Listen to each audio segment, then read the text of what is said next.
Good morning. I'm waiting for my slides to load. I hope you're having a great time in this beautiful morning in Paris. Could I please have my slides? Okay, thank you so much. Good morning, everyone. I'm truly honored and excited to be here with all of you this week and to be delivering this opening speech. And I really look forward to some of the most action-packed discussions and possibly even decisions.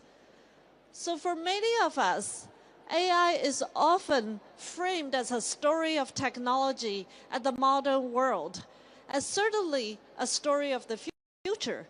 That's why all of us are here. But for me, it's also a story that reaches so far into the very beginning of all of our existence that it started 500 million years ago. It was such a distant time that the very notion of sight didn't yet exist. In fact, the eyes themselves had yet to evolve, and not a single living thing laid eyes on this world, leaving all life in the darkness you see on the screen now. Of course, 500 million years of history is a little long to unpack in about 10 minutes. So here is the TLDR. The moment evolution endowed the simple creatures you see here on the screen the ability to sense the world around them and to react to these sensations, however dimly, an arms race in evolution began. What started as a passive experience, the simple act of letting in light, soon become much richer and far more active. The nervous system began to evolve. Sight turned into insight. Seeing become understanding.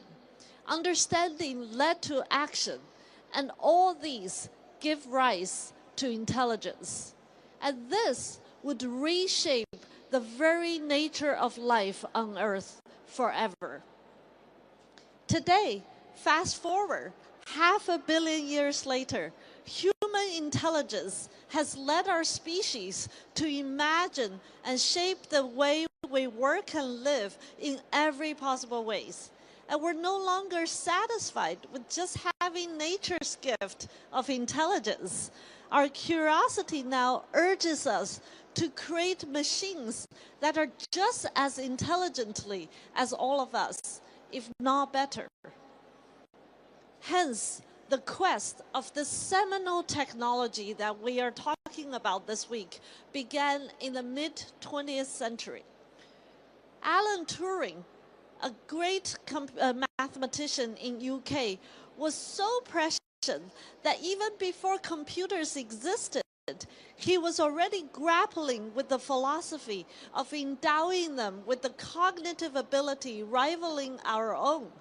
To me, his writing has always been a dare, daring humanity to be bold enough to imagine thinking machines as he had imagined.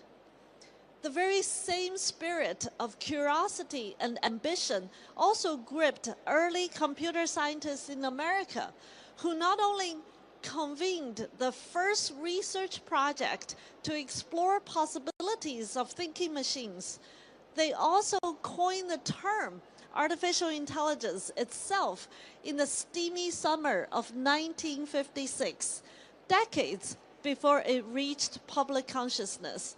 And this is the screenshot of the very research paper they wrote for this workshop.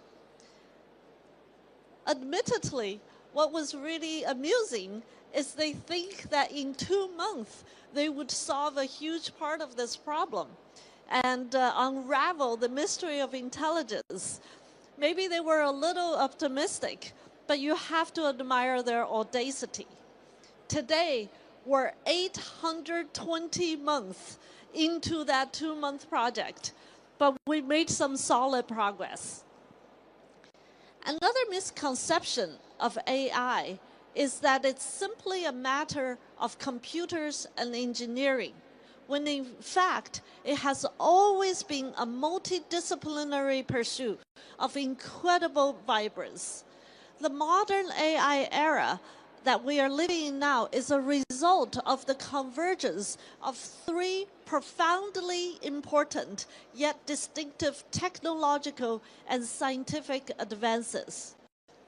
First is the study of perceptual algorithms, how living creatures like animals or even ourselves make sense of the world around us, and eventually the creation of mathematical models that allow machines after Alan Turing's daring conjecture at the Dartmouth AI Summer Workshop.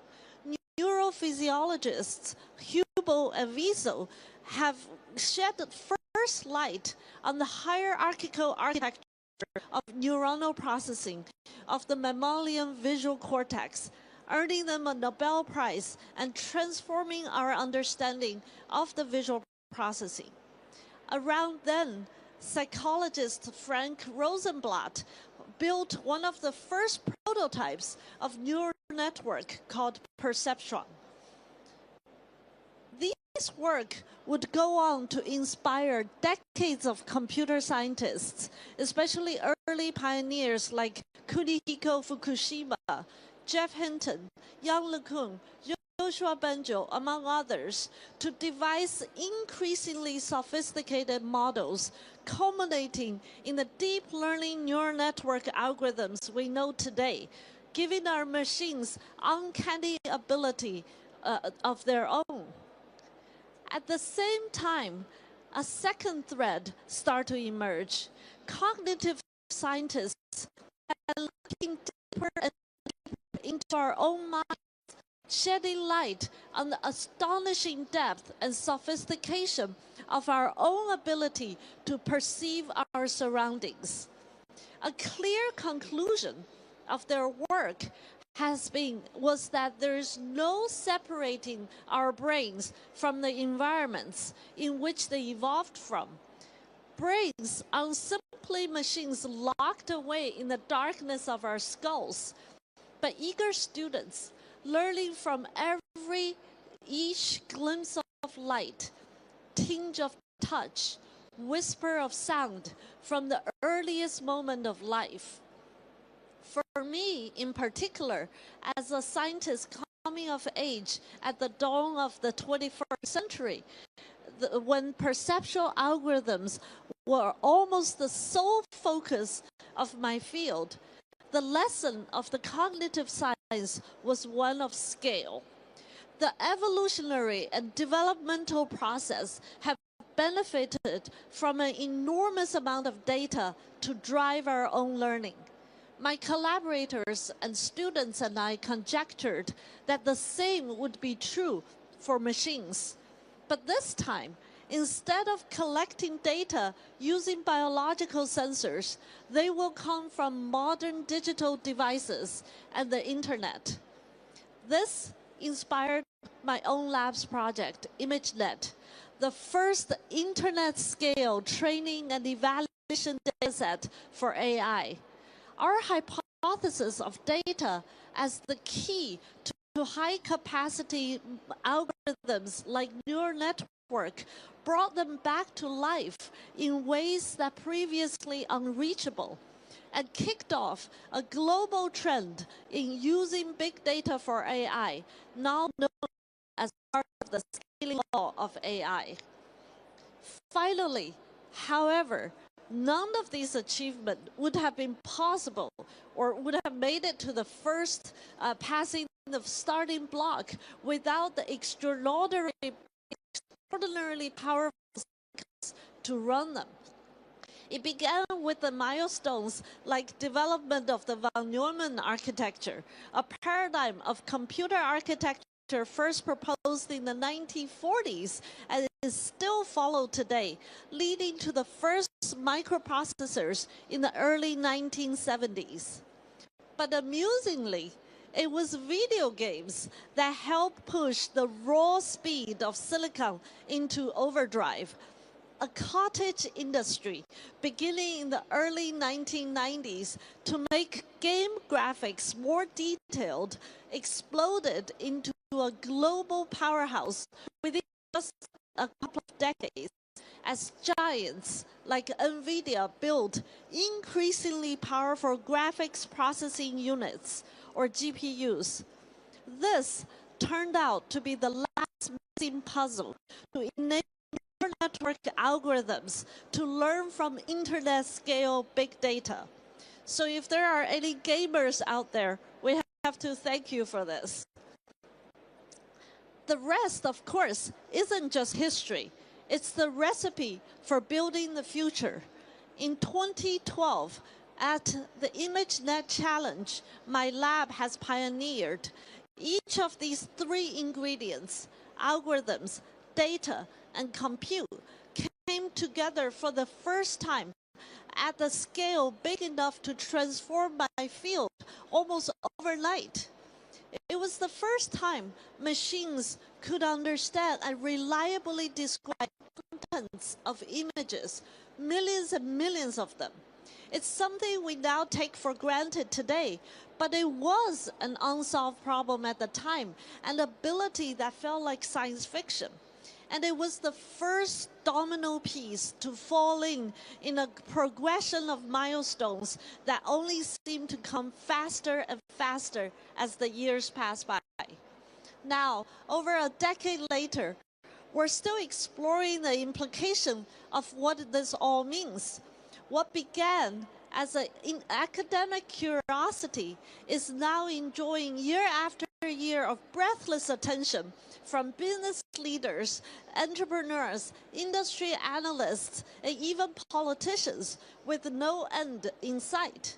We're now a decade or so into what historians would surely refer as the first true era of AI. By almost any metric you can name, whether it's the CS degrees, AI programs, investment funding, new startups, and much else, AI is a revolution that's only growing in scope and scale. None of you need me to explain that over the last couple of years, AI took another, even more staggering turn with the advent of large language models, which scale each of these three ingredients of modern AI to even bigger extent. A new architecture called Transformer trained on effectively the entire internet of data, powered by a staggering number of the latest and best chips. The result, as we have all seen, was an even bigger explosion in machines' ability than those of the last decade. We now take it for granted that AI can talk to us fluently in natural language, answering questions on almost any topic we ask, and even generate complex forms of almost any imagery, voice, music, and videos. The astonishing success of ChatGPT, which set record for user adoption, says it all about the impact of this innovation that has made on everyday lives. And the capabilities aren't just superficial. If you look at this chart, the performance of AI models across a whole range of benchmarks, from handwriting recognition to PhD level scientific questions, has skyrocketed in recent years, with some of the performance trajectory on some of the most challenging tasks to humans are nearly vertical. And starting from the fluency of languages, large language models are now taking on a more active role in problem solving, breaking down tasks and planning steps towards achieving goals in real world. Agentic AI, as many are calling it now in 2025, is the latest chapter of this consequential technology for many users and businesses. But there is still more yet to come. There is more than language intelligence. Think about humans and our holistic being as an intelligent being. A new chapter is dawning, one in which the capacity for idle perception is expanding into something far more active. In my own world of cameras and robots, AI is starting to create, understand, reason, and interact in intangible 3D spaces. Whether digital or physical, it can be used to interact with people and things, and we call this spatial and embodied intelligence. Take an image like this one as an example. Our visual intelligence make it easy for us to recognize everything that's in it. The cat, the potted plant, the table, and of course, that glass of milk. But is that really all perception our perception is giving us?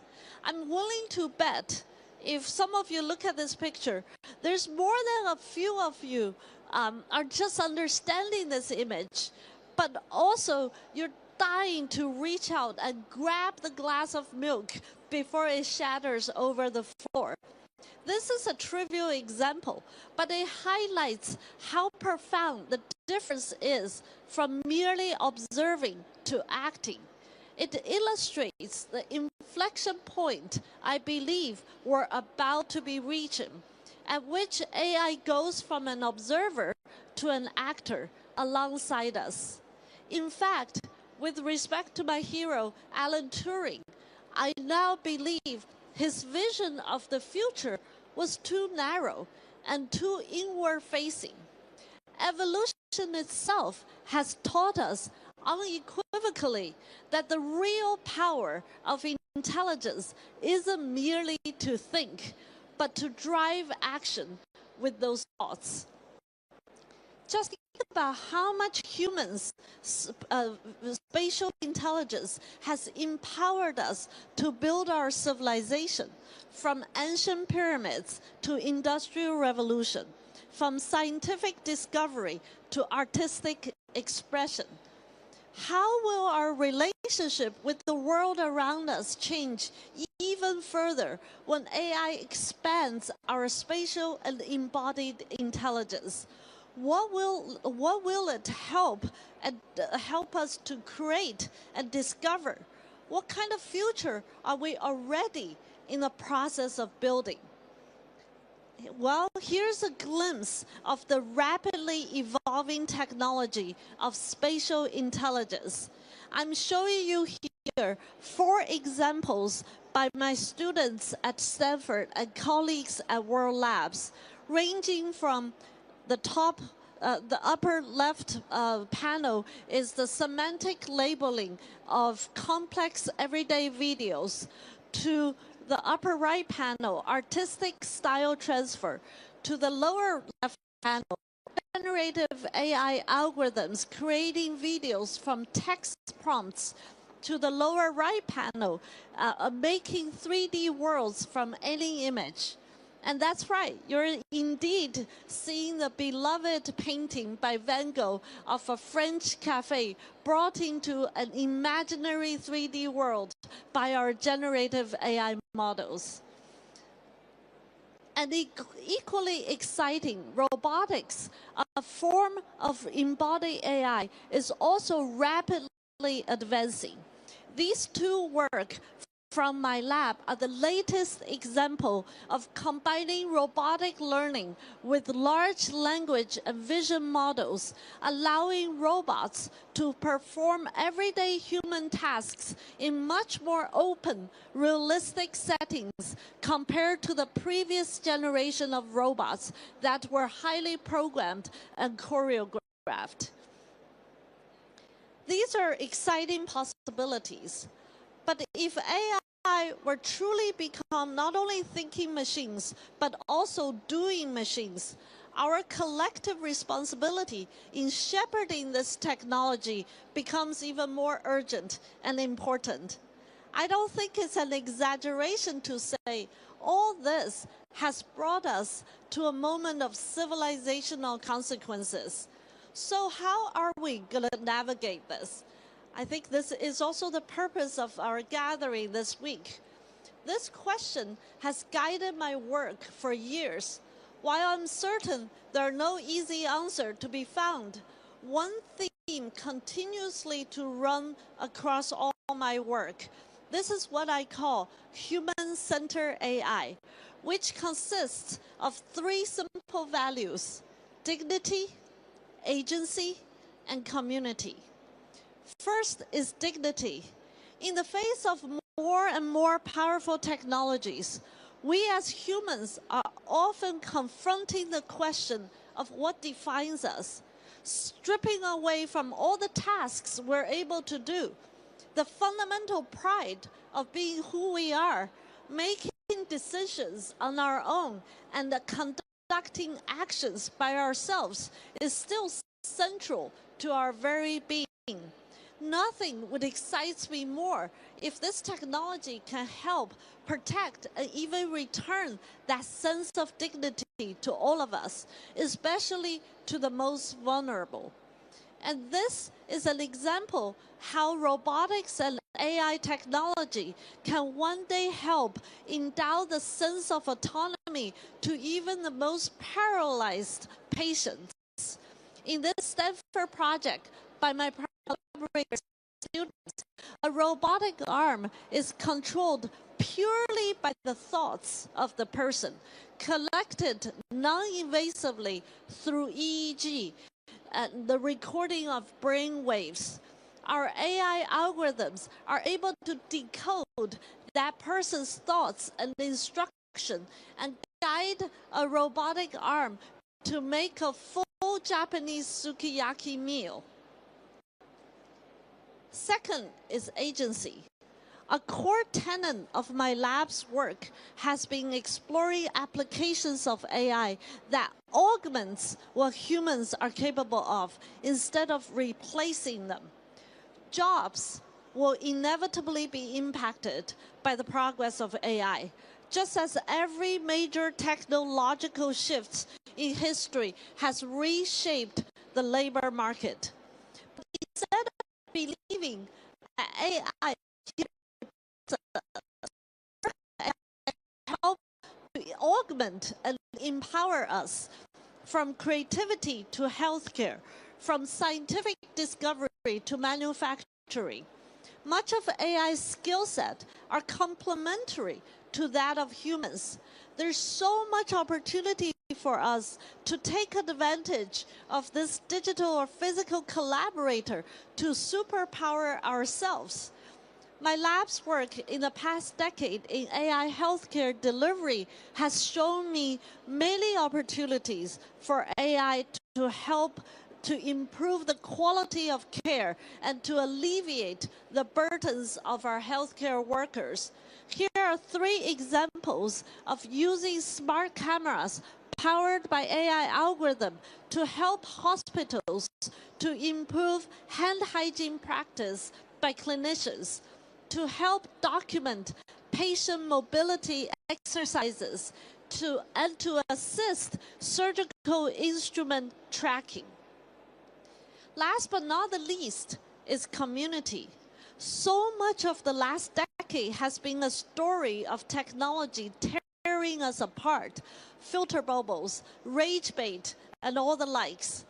AI is at another fork in this road, with one leading to AI that overshadow real social experiences and personally tailored content that confirms our biases. But on the other path leads towards a world in which AI helps us to build better, bigger, and more robust communities, such as educational assistants that bring the ability to learn to more and more people, kids and grown-ups alike. Here's just two quick examples. On the left, AI and VR to support dyslexic college students as personalized learning tools. On the right is an AI expert created by University of Buffalo in the US, focusing on augmenting the shortage of speech-language pathologists to come to early intervention for children aged 3 to 10 with speech and language processing challenges. All these bring me to the last idea I would like to share with you today. At this civilizational moment, how can we work together to govern AI in a way that preserves the astonishing potential in a rational, practical, and responsible way? For starters, it's essential that we govern on the basis of science, not science fiction. From the Main Street to the Wall Street, so much of today's AI conversations are colored by sensationalism and hyperbole, resulting in misleading policies of AI governance. Instead, we need to apply a much more scientific method in assessing and measuring AI's capability and limitations, which can consequentially lead to more precise, actionable policies grounded in reality. In turn, this brings me to the second point of embracing a pragmatic attitude instead of an ideological one when it comes to AI governance. AI is poised to be a powerful technology that can help us to live and work better if used well.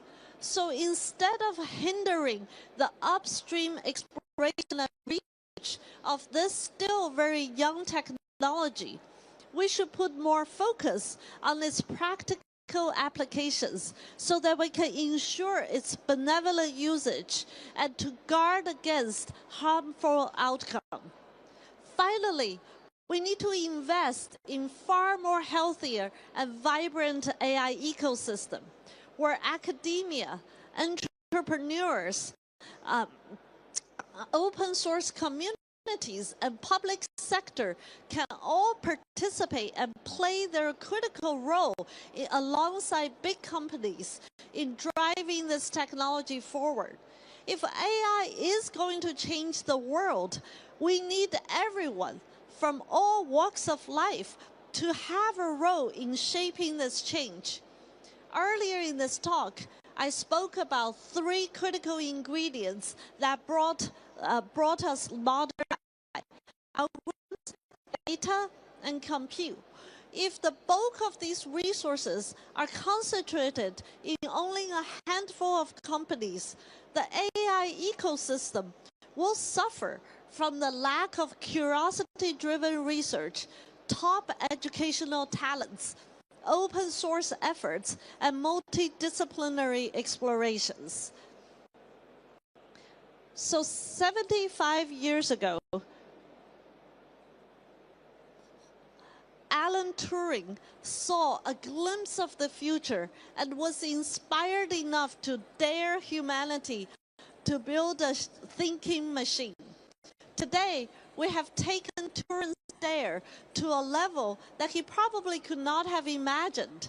The technological advances of the age of AI is breathtaking. I believe time has come for new kinds of dare.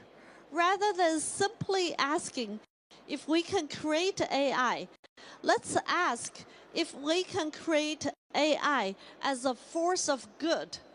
In short, today, I would like to dare all of us to build a human-centered AI. Thank you.